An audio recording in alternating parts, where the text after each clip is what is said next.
ng Makabayan Bloc ang paghingi ng asylum ni Attorney Harry Roque sa The Netherlands. Para sa isang mambabatas, kaduwagan ang planong ito ni Roque para makatakas sa hinaharap niyang arrest order. Nasa frontline ng balitang yan, si Marian Enriquez.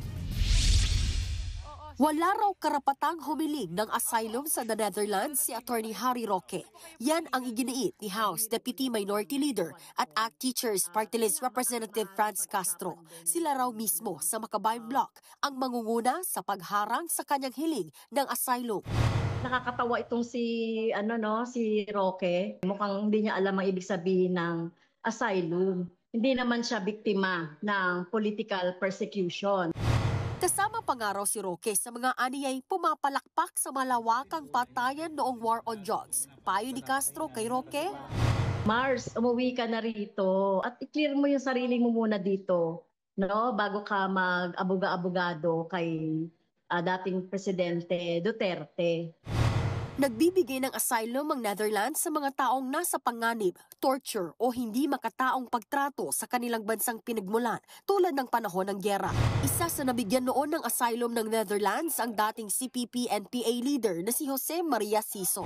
Nakaraang taon nang maghigpit ang Netherlands sa pagbibigay ng asylum, masyado na raw marami ang natatanggap nilang request at magastos na rin daw. Samantala, ipatatawag ng House Quad Committee ang Department of Foreign Affairs at Bureau of Immigration sa susunod nitong pagdinig para magpaliwanag kung paanong nakalabas ng bansa si Roque, gayong meron siyang contempt at arrest order. Kaugnay yan ng biglang paglobo ng kanyang properties na inuugnay umano sa mga pogo. Alam naman ng lahat na Atty. Harry Roque is being cited in contempt in the House. Pero doon, komportable siyang naglalakad, no? And hindi pa nga namin alam talaga kung from what country siya before Netherlands ang galing. Ayon kay House Assistant Majority Leader Jude Asidre, kaduwagan ang planong humingi ng asylum ni Roque para makatakas sa kanyang mga ginawa. Para naman sa Malacanang, malinaw na walang political persecution na ginagawa laban kay Roque.